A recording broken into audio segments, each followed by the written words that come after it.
Selamat pagi JKM Sharon. Selamat pagi Bapak Ibu. Pagi hari ini kita akan terus melanjutkan tema kita yaitu Deeper di dalam bulan ini. Terambil dari Efesus pasal yang ketiga, ayat yang ke-18 sampai ayat yang ke-19. Saya percaya kita sudah berkali-kali buka ayat ini. Mari kita coba sama-sama hafalkan ya, sama-sama kita akan tutup Alkitab kita, tidak lihat layar, kita coba ingat apa isinya. Oke? Bisa bantu saya ya? 1, 2, 3. Aku berdoa, ada yang ingat? Aku berdoa supaya kamu dengan segala orang kudus dapat memahami, ada yang masih ingat? Memahami betapa lebarnya dan panjangnya dan tingginya dan dalamnya kasih Kristus dan dapat mengenal kasih itu sekalipun ia melampaui apa? Melampaui segala pengetahuan. Aku berdoa supaya kamu dipenuhi dalam seluruh kepenuhan Allah. Yuk Alkitabnya ditutup dulu semua. Alkitabnya tutup, handphonenya tutup semua. Mari kita coba sama-sama katakan ya. Efesus 3 ayat 18 sampai ayat 19. Aku berdoa 1, 2, 3. 1, 2, 3. Aku berdoa supaya kamu dengan segala orang kudus dapat memahami betapa lebarnya dan panjangnya dan tingginya dan dalamnya kasih Kristus. Dan dapat mengenal kasih itu sekalipun ia melampaui segala pengetahuan. Aku berdoa supaya kamu mengenal mengenal kasih itu dan dipenuhi di dalam seluruh kepenuhan Allah. Nah saudara, kalau kita bicara mengenai kepenuhan kasih, mengenal Allah, apa yang jadi ukuran? Kalau kita bilang mengenal seberapa lebarnya dan panjangnya dan tingginya dan dalamnya, apa yang jadi ukuran? Bagaimana hari ini kita bisa mengukur diri kita, seberapa saya mengenal Tuhan dan seberapa saya mengenal kasih Kristus di dalam kehidupan saya. Anak-anak di tempat kami baru belajar main piano. Bagaimana saya dapat memahami betapa lebarnya, panjangnya, tingginya, dan dalamnya kemampuan mereka untuk bermain piano. Ya, saya minta izin untuk ke belakang untuk kasih ilustrasi buat kita.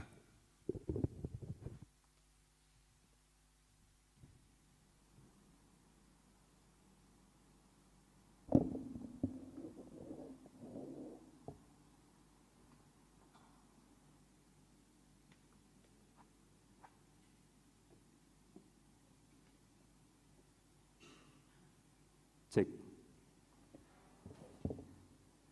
Iya, saudara saya anak-anak baru belajar. Bisa dengar suara saya? Bisa dengar? Oke. Jadi baru belajar main piano ya. Berapa banyak di sini yang bisa main piano? Enggak ada. Pak David gimana nih? Enggak ada yang ini pelayanan nih. Kita ingin supaya generasi muda kita juga bisa melayani. Salah satu program yang gereja lakukan adalah kita mengajari anak-anak dari sekolah minggu untuk mereka belajar. Nah, pada waktu mereka belajar, seringkali kan kita pertama harus belajar main chord.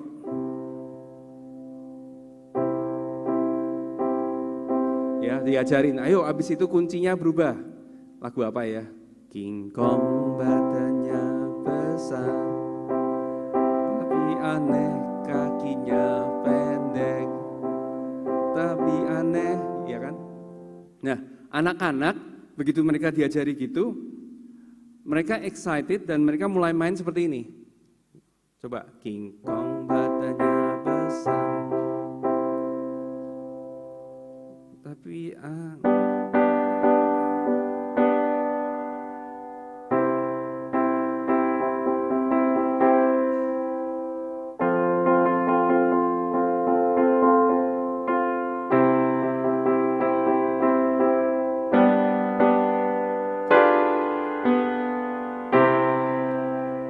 nah, anak-anak saya ngotot, "Pak, saya sudah bisa, sudah bisa, ini buktinya gitu, saya sudah bisa ganti kunci." Tapi pada waktu ganti kuncinya lama sekali gitu ya, dari perpindahan dari kunci pertama ke kunci ini terlambat. Pak, bisa cepet, sekarang sudah saya bisa cepet.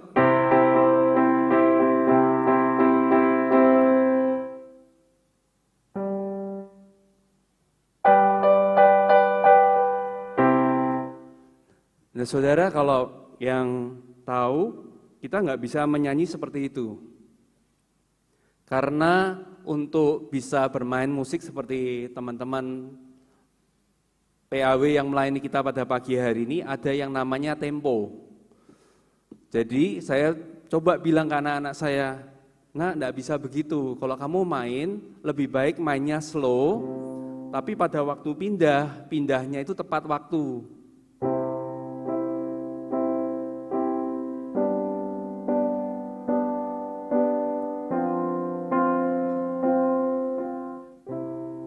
Seperti itu. Nah, ternyata di dalam kehidupan bermain musik ada yang namanya metronom. Metronom itu seperti ini, saudara.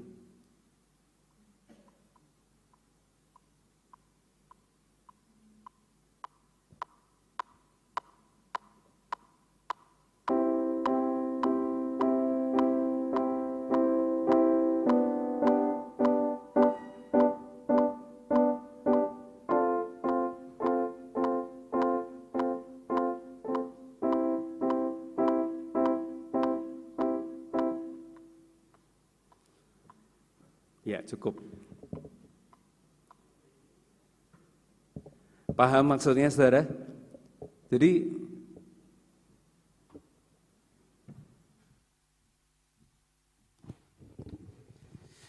metronom buat pemain musik yang awal, bahkan pemain musik yang sudah lama main kayak saya, itu adalah sebuah siksaan, betul nggak? Karena pada waktu kita pakai metronom, kita baru ketahuan apakah kita ini tepat waktu apa enggak. Jadi betul-betul kemampuan dari permainan musik bukan ditentukan dari cepatnya, berapa cepat bisa main, tetapi ketepatan kepada metronomnya. Bisa dipahami? Ya, sejauh ini. Kalau dia bisa on beat, saya main satu lagu full dengan metronom belum tentu bisa tepat terus dari awal sampai akhir gitu, kira-kira seperti itu. Yang membedakan pemain amatir dan pemain profesional adalah kemampuan mereka untuk bisa mengikuti ini dengan tepat.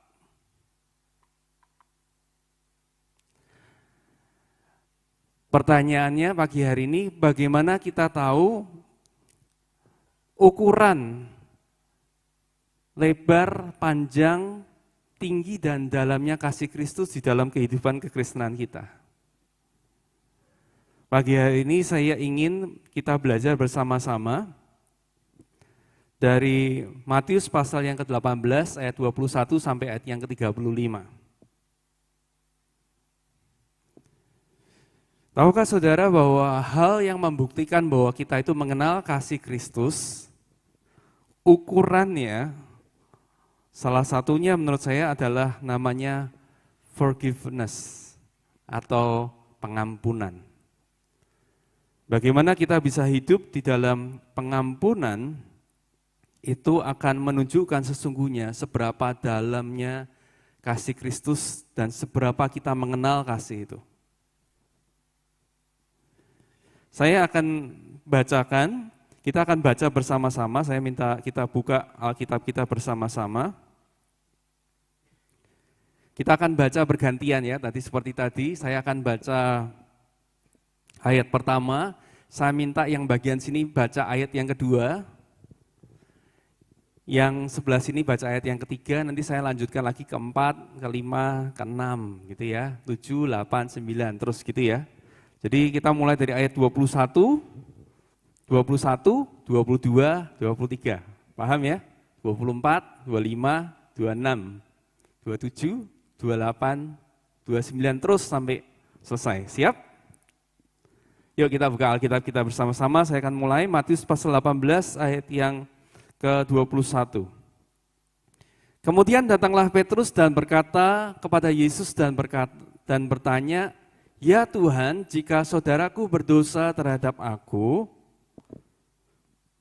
berapa kali aku harus mengampuni saudaraku jika ia berbuat dosa terhadap aku? Sampai 7 kali?" Silakan ayat 22, 1, 2, 3. Aku berkata kepadamu, bukan sampai 7 kali. Melainkan sampai 70 kali 7 kali. Oke, 23. Seorang raja yang hendak mengadakan perhitungan dengan hamba-hambanya. Setelah ia mulai mengadakan perhitungan itu, dihadapkanlah kepadanya seorang yang berhutang 10.000 talenta. Karena orang itu tidak mampu melunaskan hutangnya, raja itu memerintahkan supaya ia dijual beserta anak istrinya dan segala miliknya untuk pembayar hutangnya. 26. Setelah hamba itu menyembah dia, katanya, "Sabarlah dahulu, segala hutangku akan kulunaskan." Lalu tergeraklah hati raja itu oleh belas kasihan akan hamba itu, sehingga ia membebaskannya dan menghapuskan hutangnya. Tapi ketika hamba itu keluar, ia bertemu dengan seorang hamba lain yang berhutang 100 dinar kepadanya. Ia menangkap dan mencekik kawannya itu, katanya, "Bayar hutangmu."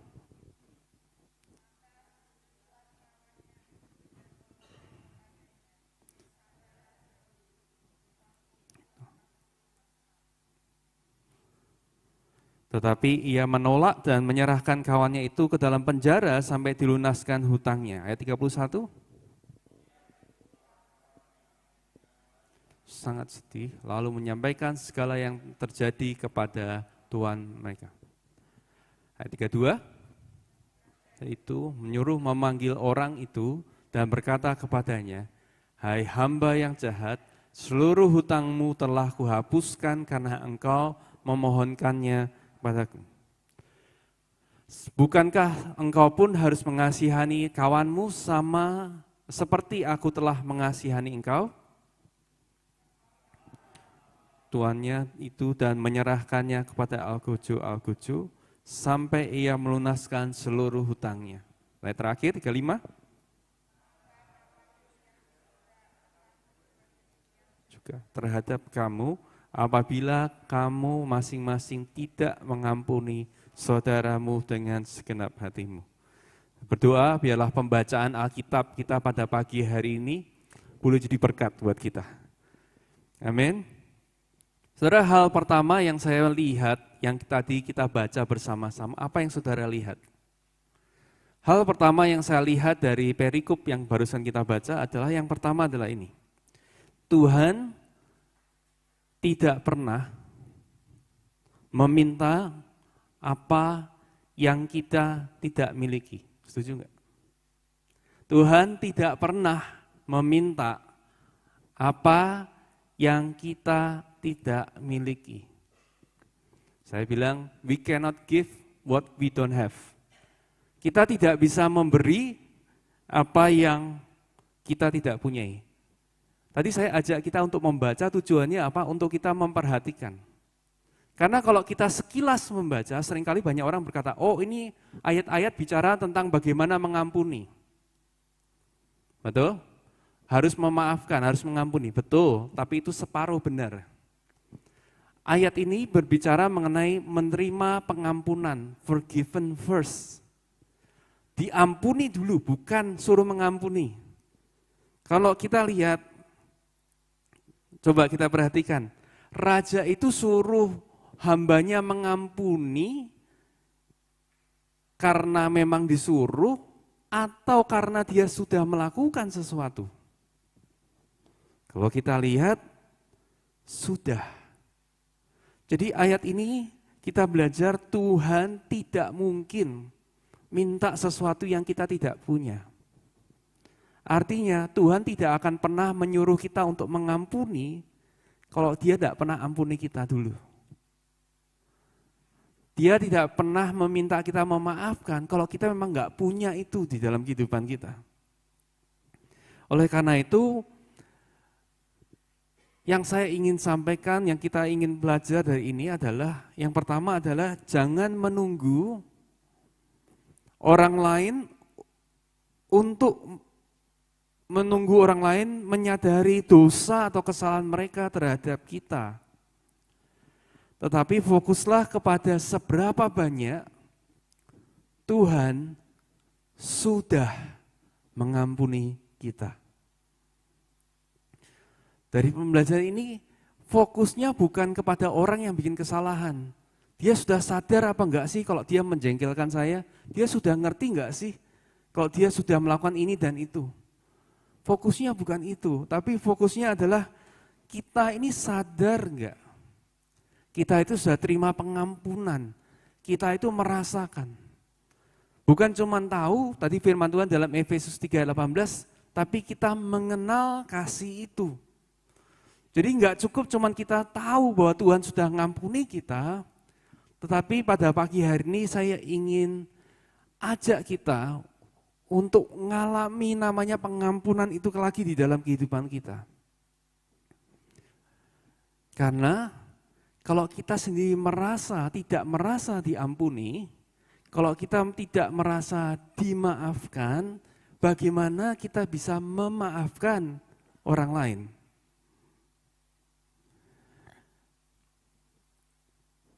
Amin. Karena itu saya percaya karya Roh Kudus adalah menginsafkan kita akan dosa dan kesalahan.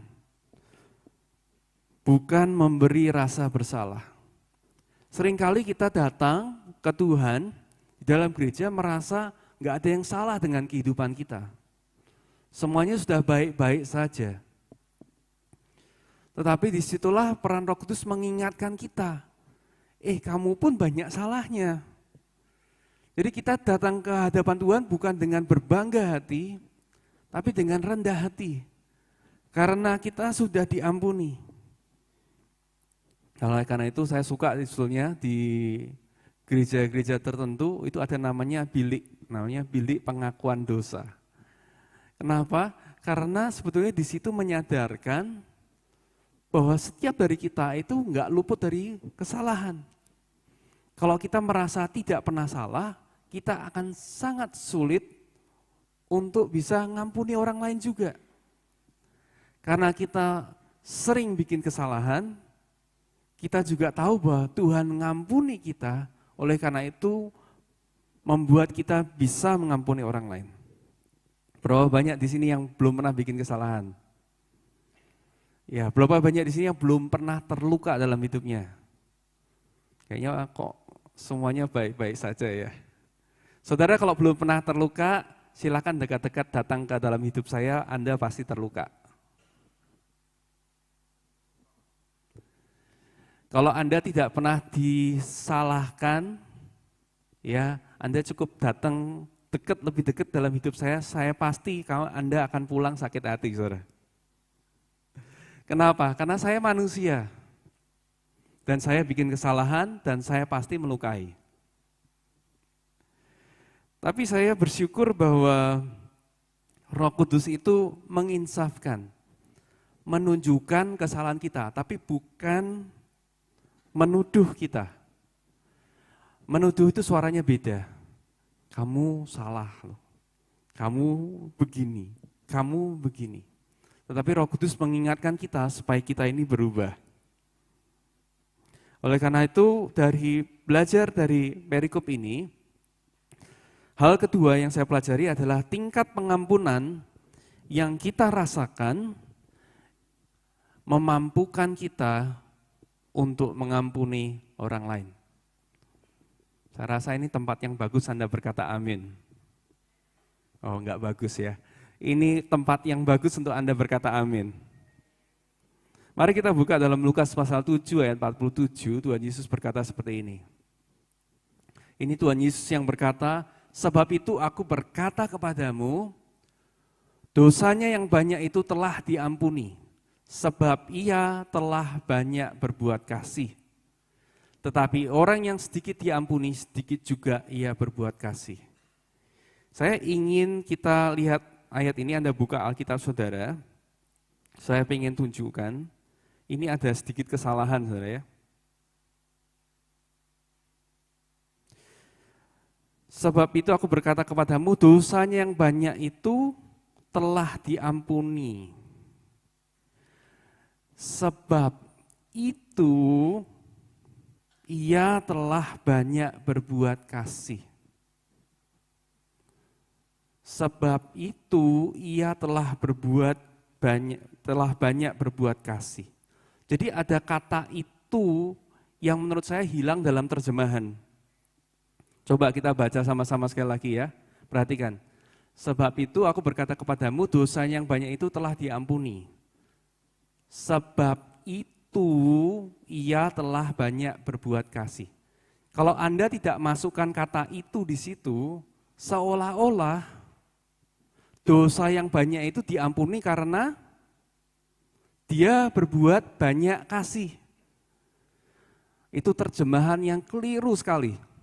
Padahal kalau kita lihat di dalam bahasa aslinya, karena dia diampuni, oleh karena itu dia banyak berbuat kasih. Orang yang merasa diampuni lebih banyak, dia akan mengasihi lebih banyak. Tetapi orang yang sedikit diampuni, dia juga sedikit juga berbuat kasih. Ya, jadi kalau Bapak Ibu baca dalam bahasa Indonesia, tolong ditambahin sedikit itu. Ya, karena itu terjemahan yang kurang tepat sehingga kita sering jadi salah mengerti. Apa sih arti kata mengampuni? Mengampuni punya arti you owe me nothing. Kamu enggak utang apa-apa lagi dalam hidupku. Kamu enggak perlu bayar apa-apa. Mengampuni istilahnya adalah kamu enggak perlu lagi berbuat apa-apa. Itu namanya mengampuni. Mengampuni artinya juga memutuskan untuk tidak mengingat-ingat. Ada saudara, kita lagi di dalam masalah, misalnya kita ada konflik misalkan ya, terus kemudian, iya aku sudah maafin kamu. Tapi kemudian 5 menit kemudian kasih tahu, tapi kamu ini loh, ingat loh ya, kamu kalau kayak begitu gini. Terus 1 jam lagi bilang lagi, tapi ingat loh ya, aku paling gak suka yang begini. Nah itu saudara namanya bukan mengampuni, itu masih mengingat-ingat. Mengampuni artinya, aku tahu kamu sudah melakukan itu, tapi aku memutuskan untuk melupakan itu. Jadi kalau dikatakan Tuhan mengampuni kita, saya percaya bukan karena Tuhan itu pelupa atau dia amnesia. Dia tidak mungkin amnesia, tetapi dia memutuskan untuk tidak mengingat-ingat. Itulah arti mengampuni. Dan saya berapa banyak dari kita bersyukur kita punya Tuhan seperti itu. Amin. Kalau dia ingat-ingat semua kesalahan kita nggak ada satupun yang layak. Oleh karena itu saya ingin sampaikan begini saudara, bahwa kalau di dalam kehidupan kita, ada nggak orang-orang yang bisa tahu kesalahan kita, bahkan kita berbuat salah kepada mereka, dan mereka bisa betul-betul melepaskan pengampunan di dalam kehidupan kita. Itu adalah orang-orang yang saudara harus benar-benar jaga. Saya minta main keyboard boleh?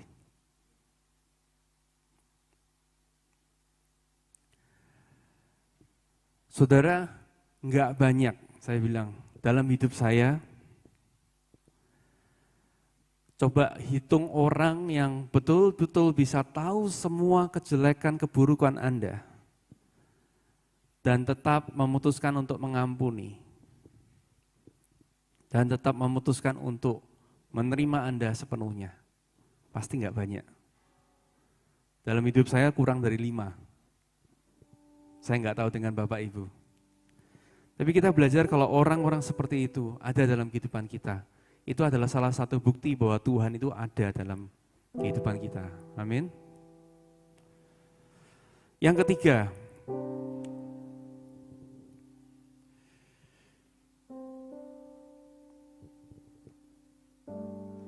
apa yang kita bisa pelajari dari Matius pasal 18 ayat 21 sampai 35 ini? Yang ketiga, unforgiveness bounds us more than we realize. Tidak mau mengampuni itu membelenggu kehidupan kita jauh daripada yang kita bayangkan. Kita seringkali berkata, nggak apa-apa kok, memang dia memang layak kok. Aku nggak mau. Aku masih ingat. Masih terlalu sakit, aku nggak mau lepasin dia, ngomong kesalahannya banyak.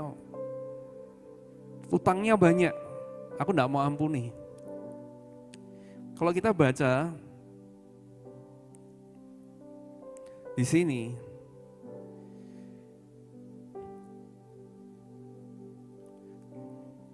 waktu kita ayat 26 katakan, maka sujudlah hamba itu menyembah dia, katanya, sabarlah dahulu, segala hutangku akan kulunaskan. 27 katakan, lalu tergeraklah hati raja itu oleh belas kasihan akan hamba itu, sehingga ia membebaskannya dan menghapuskan hutangnya. Tapi ketika hamba itu keluar, ia bertemu dengan seorang hamba lain yang berhutang 100 dinar kepadanya. Ia menangkap dan mencekik kawannya itu, katanya, bayar hutangmu. Ceritanya berubah mulai dari ayat ini. Dia sudah dibebaskan, menurut tafsiran ada orang bilang dia punya utang sebanyak 100.000 US dollar. Berapa itu? Sekitar 1,5 miliar. Dibebaskan. Dia nggak harus jual semua. Tapi kemudian pada waktu dia keluar, dia ketemu dengan temannya yang utang sama dia 100 dolar. Jadi perbandingannya 1:1000. Jauh banget. Dia bilang, tolong kasih waktu. Dia bilang, enggak bisa. Dan karena dia tidak melepaskan, maka pengampunan atau anugerah yang Tuhan berikan dalam kehidupan kita seolah kayak tertutup. Kita hidup lagi di dalam namanya kekeringan. Kita hidup di dalam lubang masalah. Karena kita nggak mau melepaskan yang kecil tadi. Menarik juga kalau saya lihat di sini, di antara ayat 27 dan 28, pada waktu saya membaca ini, Roh Kudus gerakkan saya bilang gini, orang yang dibebaskan 100.000 itu, dia ada nggak di Alkitab dikatakan bahwa dia mengucap syukur, dia berterima kasih, dia menyadari betapa banyak pengampunan yang dia sudah terima. Coba Bapak Ibu lihat. Ayat 27, 28, ada enggak? Saya enggak ngelihat sama sekali. Sehingga ia membebaskan dan menghapuskan hutangnya. 28, tetapi ketika hamba itu keluar, tidak dikatakan ketika hamba itu keluar dia bersuka cita karena hutangnya dibebaskan. Aku enggak perlu bayar lagi. Enggak ada sama sekali. pada waktu dia keluar, dia bertemu dengan hamba yang lain, langsung dia ingat akan hutang orang itu. Si ini adalah contoh orang yang sudah diampuni begitu luar biasa, tapi tidak menyadari sama sekali. Oleh karena itu, menurut saya ukuran kita mengenal kasih Kristus adalah seberapa kita sadar dan mengenali namanya pengampunan di dalam kehidupan kita. Amin. Seberapa bahagianya saudara. Kalau Anda tidak merasa itu adalah suatu pengampunan, bagaimana Anda bisa melepaskan pengampunan? Saudara, dalam seminggu ini ada banyak hal yang terjadi dalam kehidupan saya. Ada salah satunya hal yang sangat mengganggu saya, yaitu saya bikin kesalahan. Dan waktu saya coba untuk berhubungan dengan orang ini lagi, baca itu cuman di read ya, cuman di seen ya, kalau di Instagram cuma dibaca gitu. Wah, Anda komen apapun cuman dibaca gitu. Gimana perasaan Anda? Apalagi orang ini adalah orang yang sangat penting dalam kehidupan Anda. Wah, rasanya deg-degan luar biasa gitu ya. Kemudian saya sampai minta tolong sama seorang teman. Bisa nggak bantu saya? Ini kenapa ini? Saya salah apa gitu. Dan kemudian bilang, no worries, jangan takut. Nanti kalau ketemu aku akan tanya dia. Saudara, pada waktu dia katakan no worries, jangan khawatir. Itu kayak sebuah pengampunan yang luar biasa. Saya bilang, jangan takut, aku yang bayar konsekuensinya. Apapun yang kamu lakukan yang membuat dia memutuskan hubungan, aku yang tanggung konsekuensinya, aku yang akan bicara sama dia, aku yang bayar. Jadi lupakan hutangmu. Saudara, waktu saya merasakan itu, wow, saya diingatkan akan Matius 18 ini. Kalau saja hamba ini dia tahu dan menyadari, dia akan betul-betul bisa punya kekuatan untuk ngampuni. Karena sekali lagi kita nggak bisa melakukan, memberi sesuatu yang kita nggak miliki. Saya main buka lagi, saya nggak cantumkan di sini, Yohanes 4 ayat yang ke-10. Yohanes 4 ayat yang ke-10 ada sebuah percakapan Tuhan Yesus dengan perempuan Samaria. Di tengah percakapan itu ayat 10 berkata, jawab Yesus kepadanya, jika engkau tahu tentang karunia Allah dan siapakah dia yang berkata kepadamu, berilah aku minum. Niscaya engkau telah meminta kepadanya dan ia telah memberikan kepadamu air hidup. Perempuan Samaria ini berhadapan-hadapan langsung sama Sang Juru Selamat, sama Tuhan, segala Tuhan. Tetapi kalau dia tidak tahu siapa orang itu, dia juga tidak akan minta air hidup itu. Dia tidak tahu ada pemberian, ada hadiah yang begitu luar biasa yang mau diberikan, tapi dia tidak pernah minta. Begitu juga dalam kehidupan kita. Berapa kali kita datang ke ibadah, kita mungkin dalam komsel, tapi pernah enggak kita menyadari siapa yang kita ajak bicara? Dia bisa memberi apa dalam kehidupan kita? Pada waktu saya menyadari bahwa yang namanya pengampunan itu begitu luar biasa, begitu memerdekakan. Ada sukacita yang luar biasa yang saya belum pernah alami. Waktu menyadari bahwa dosa kita yang banyak itu diampuni. Rasa senang, rasa bahagianya saya bilang melebihi terima uang banyak, saudara. Saya percaya saudara terima uang banyak pasti senang ya. Tapi ini melebihi itu. Ya, mungkin melebihi pertama kali Anda bisa jalan-jalan ke luar negeri bahkan. Lebih dari itu. Pertanyaannya pagi hari ini, pernahkah saudara mengalami itu? Kalau jawabannya belum, bagaimana kita bisa memberi kasih kepada orang saat kita nggak pernah ngalami? Poin yang keempat adalah pada waktu kita benar-benar diampuni, kita justru tidak akan mengulangi dosa kita. Pada waktu kita merasa diampuni, pengampunan itu akan memampukan kita untuk tidak jatuh lagi di lubang yang sama. Jadi pengampunan itu bukan hal yang murah, tapi hal yang terlalu mahal sampai kita nggak sanggup untuk bayar. Dalam Roma pasal 6 ayat 1 dan 2, Rasul Paulus berkata seperti ini.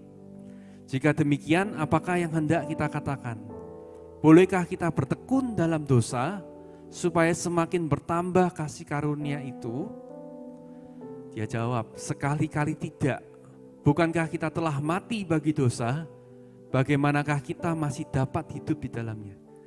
Saudara, saya belajar salah satu ciri orang yang betul-betul diampuni, itu dia bersuka cita begitu luar biasa sampai dia tidak kepingin kembali.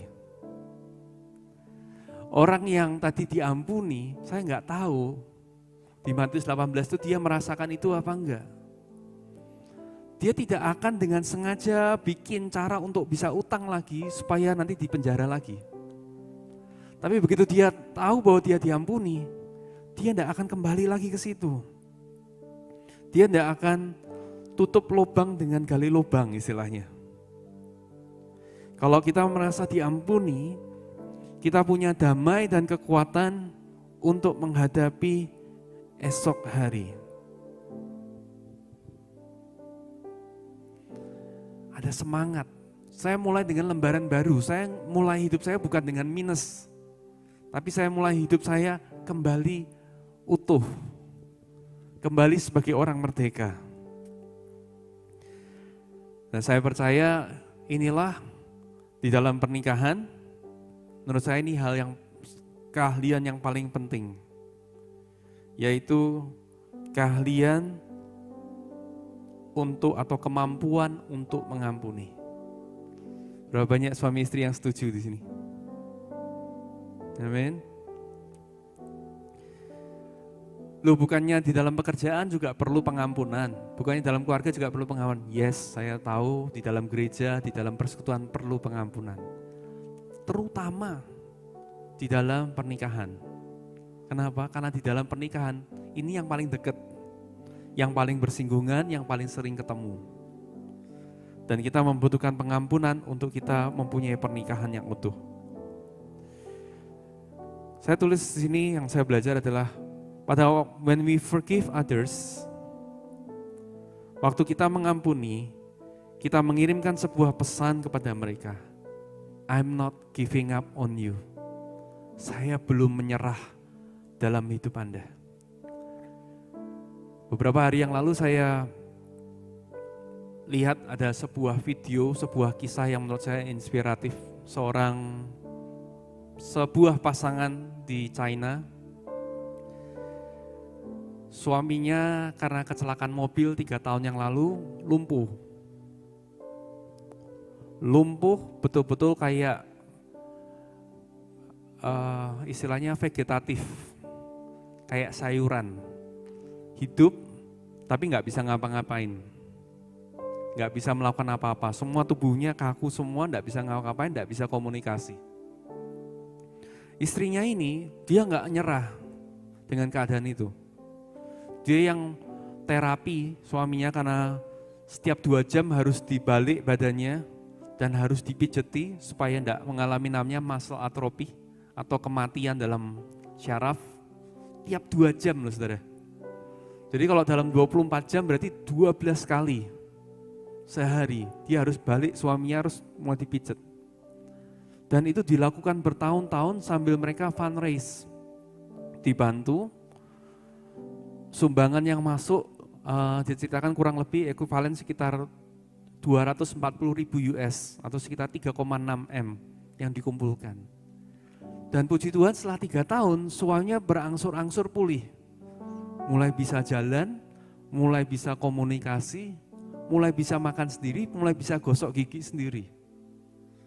Dan yang menyentuh adalah istrinya kemudian mengembalikan uang yang cukup besar, sekitar 30.000 US, kembali kepada donatur. Karena dia bilang, aku enggak butuh uangmu lagi, suamiku sudah bisa normal. Saudara, saya percaya kita semua terharu dengan kisah kayak begini. Ini ada pasangan yang istrinya enggak nyerah. Berapa banyak dari kita semua mau jadi orang seperti itu terhadap pasangan kita? Mungkin pasangan kita masih orang yang paling nyebelin, ya, paling menjengkelkan, ya, paling paling rasanya enggak bisa mengerti kita. Tapi maukah kita mau jadi orang-orang yang enggak menyerah? Terus terapi. Kalau ini terapinya bukan dipijet, tapi terapinya diampuni. Diampuni berapa kali? Bukan 7 kali, 70 kali 7. 70 kali 7. Saya waktu membayangkan itu, kalau anak saya bikin kesalahan saya hitung, saya ngampuni kamu ya, 1. Besok bikin kesalahan lagi, saya ngampuni kamu ya, 2. Terus saya tanya Tuhan, berapa kali lagi? Masih 488 kali lagi gitu ya. Wah, rasanya nggak mungkin bisa ngikutin. Nggak mungkin kita bisa ngikutin, udahlah lupain aja lah. Masih ada 488 kali aja gitu ya. Masih terlalu banyak. Oleh karena itu saya mau encourage pagi hari ini bahwa forgiveness itu sesuatu yang luar biasa. Pengampunan itu sesuatu yang luar biasa. Mahatma Gandhi berkata begini, the weak can never forgive. Forgiveness is the attribute of the strong. Orang yang lemah nggak mungkin bisa mengampuni. Orang yang lemah nggak mungkin bisa mengampuni. Karena mengampuni itu hanya milik orang kuat. Pagi hari ini Bapak Ibu, kita semua, mungkin Anda merasa aku bukan orang yang kuat. Betul? Enggak gampang loh ngampuni, melupakan, dianggap enggak ada apa-apa lagi. Sulit. Dari pagi hari ini saya berdoa, Roh Kudus menghidupkan kebenaran yang kita baca. Yes, memang enggak mungkin. Tapi bersama dengan Tuhan, Dia kasih kekuatan kepada kita untuk ngampuni. Dan waktu kita ngampuni, kita punya pengharapan bahwa orang yang kita ampuni, orang itu bisa berubah. Begitu kita bilang, aku tidak mau ngampuni kamu. Dengan kata lain aku berkata, aku juga tidak percaya kamu bisa berubah. Ya, jadi kenapa kita terus mengampuni? Salah ngampuni lagi. Kenapa? Karena kita masih percaya Tuhan masih bisa berubah. Amin. Dan the deeper we realize we are forgiven, the deeper our love is. Semakin dalam kita menyadari bahwa kita ini diampuni atau dimaafkan, demikian juga kasih kita akan menjadi dalam. Mari kita berdoa. Bapa, terima kasih untuk firman-Mu, kebenaran-Mu pagi hari ini. Berdoa untuk setiap dari kami di ruangan ini, yang pagi hari ini mungkin kami merasa capek, kami merasa lelah. Pagi hari ini Kau mengingatkan kami, ada banyak beban yang tidak seharusnya kami pikul. Ada beban yang seharusnya kami letakkan di bawah salib Kristus. Dan pagi hari ini kalau itu adalah kami, Tuhan, kami mau Tuhan untuk datang kepadamu. Kami tidak bisa memberi apa yang kami tidak pernah terima atau kami miliki. Oleh karena itu, hamba berdoa pagi hari ini biarlah setiap dari kami boleh dapat memahami betapa lebarnya dan panjangnya dan tingginya dan dalamnya kasih Kristus itu. Dan dapat mengenal kasih itu sekalipun ia melampaui segala pengetahuan. Kami berdoa Tuhan, biarlah kami boleh dipenuhi dengan segala kepenuhan Kristus.